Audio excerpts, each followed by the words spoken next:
I got the opportunity to see Fantastic Four First Steps a couple days early, and since then I've been itching to make this review because it's a good movie, and I'll be seeing it again tomorrow with friends, but I don't know that it was the greatest MCU movie of all time. I don't know if people should even be saying Marvel's back. First of all, Marvel's been back. Daredevil was great, Thunderbolts was great, Fantastic Four is great, but I feel like a lot of people are actually hyping it up where the audience may be split on this one. I am going to mention spoilers because it's kind of impossible to get to the points that I want to talk to without mentioning them. So if you don't want to hear any spoilers, now's your time to click off and then come back after you watch the movie. So let's start off with the beginning of Fantastic Four First Steps. It starts off in a really nice way of Sue telling Reed that she's pregnant. And one of the big things is that they've been trying to have a kid for 2 years and haven't been successful. But now all of a sudden, she is pregnant. And within maybe the first 30 minutes, Reed is already baby-proofing the Baxter building. And we get Silver Surfer coming down to be the Herald of Galactus. And Julia Garner does a great job as Shalaba in this movie. And this is such a great first 30 minutes to set up the rest of the film. The montage was just bombarding you with a bunch of information that you didn't need to know. The only information that you really need to know is how they got their powers and Subterranea, because Subterranea does play a big part towards the end of the film, which if you grab the Fantastic Four First Steps comic, you actually know some of this. And so it's really cool seeing some of these panels be brought to life. Also, Paul Walter Hauser as Mole Man, just fantastic casting. That guy's great and everything. Also, they cut John Malkovich as Red Ghost. Don't know why, but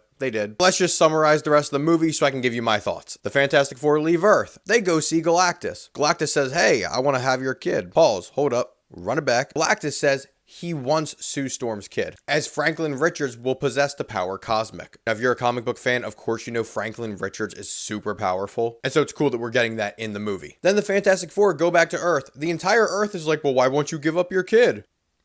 And it kind of seems like common sense, like how can you ask a parent to give up their child? And that's not any of my issues with the movie. I think that's fine. Then Sue Storm goes outside the Baxter building when everybody is rioting out there, and she gives a speech, and now the entire world is on board with the Fantastic Four, and they're going to find another way to stop Galactus. And so Reed's been experimenting with teleportation. And so his genius plan is to teleport the entire Earth to a different part of space where Galactus won't be able to find them. And so the entire world has to build the structures to help with the teleportation. And this is where one of my first issues with the movie comes in. Because during that montage that was in the beginning of the movie, when Sue Storm is forming the Future Foundation with all the nation's leaders, they show Latveria. And so I beg the question, is Latveria on board with Reed Richards' plan to move the entire Earth? Or are they just putting the teleportation devices around Latveria so they don't have to interact with Victor Von Doom? That was just something that was in the back of my mind the entire film. Are we going to see Doom? Back to the teleportation devices, Silver Surfer starts smashing through all of them. They can no longer teleport the Earth. Throughout the movie, Johnny's been studying all these messages from space, and he figures out that it's the Silver Surfer's native language. So he learns it, and he's able to talk some humanity into her. We get the origin of Silver Surfer, which is really cool. And that again is another problem for me, is if Johnny had all these messages from space, and Reed knew of these messages, it's not like he didn't know. Reed was giving Johnny all of these messages from space, and Sue Storm knew that Johnny was trying to translate all of the messages. If that could have been something that would have helped defeat Galactus, why wouldn't Sue tell Reed? Why wouldn't Johnny tell Reed? Because Franklin is at risk here. And if these messages could help, wouldn't you want to know to save your child?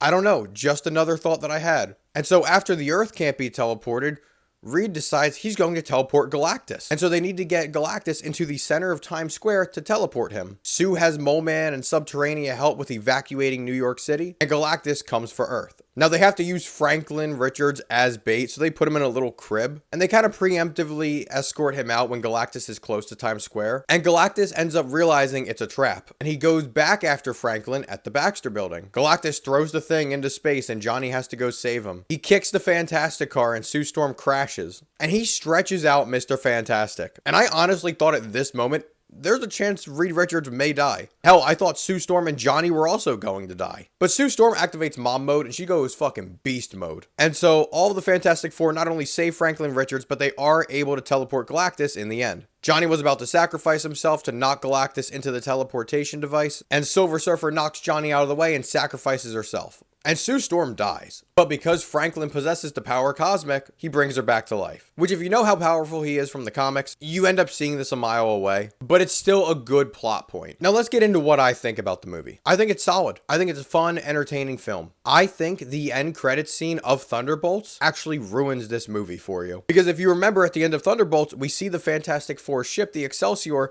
come through space. And so when they're escaping Galactus and it looks like they may get sucked into a black hole, you think that's how they're going to enter the MCU and our main Marvel universe. They don't. When the entire world is being hostile towards them, you may think maybe Galactus will take down this Earth and maybe they escape on their ship to the main Marvel universe. That doesn't happen. When Galactus is being sucked into the teleporter at the end of the movie and it looks like Johnny may sacrifice himself, you think one of two things. A, Johnny's going to teleport with Galactus to the main Marvel universe and the Fantastic Four will go there to retrieve him. Or B, that the entire Fantastic Four get teleported along with Galactus to the main Marvel universe. Neither of those happen, and at the end of the movie, nothing happens. They are still in their regular universe. Now, the mid-credits scene, we get Sue reading a book to Franklin, and when she goes to get another book, she hears a sound. And we see Doom kneeling down in front of Franklin. It's a cool moment. I don't think it was necessary, to be honest, but it's cool. But maybe this is how they're going to do Fantastic Four. They're just going to leave them in their own continuity. Unless in Doomsday or Secret Wars, their universe gets destroyed by Doom and they have to go to the 616 Marvel universe. But overall, those thoughts, I think, ruined the film for me my first go around. Because the whole time I was wondering how it's going to connect to the larger Marvel universe. And it doesn't. I like to think of this as if you're a Fantastic Four fan from the comics, this is like one comic book storyline. Earth is threatened by Galactus. They come up with a plan. They execute the plan. There may be some sacrifice. But this is a fun Fantastic Four adventure. Also, Galactus is menacing. I walked out of this movie saying Galactus was the most menacing Marvel presence we've had in a very long time. And he was my favorite character from this movie. All of the lines were delivered with such power.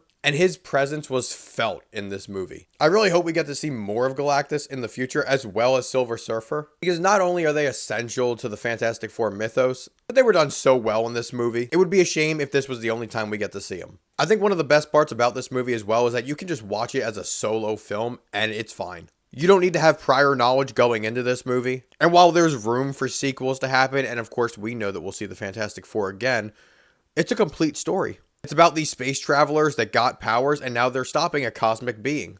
And so that is the short review of how I feel about Fantastic Four. Again, I got invited to an early screening by Allied Global Marketing. I'm so thankful that I got the opportunity to see this film early. And I can't wait to see this film again tomorrow and see if it changes how I feel about it. Well, that's going to do it for my review of Fantastic Four First Steps. It's a solid film. It's a fun film. You'll have a fun time seeing it in theaters. Let me know what you think down in the comments below. Leave a like and subscribe if you are new. I upload daily and I really think you'll enjoy the channel. And as always, I'll see you in the next one. Peace.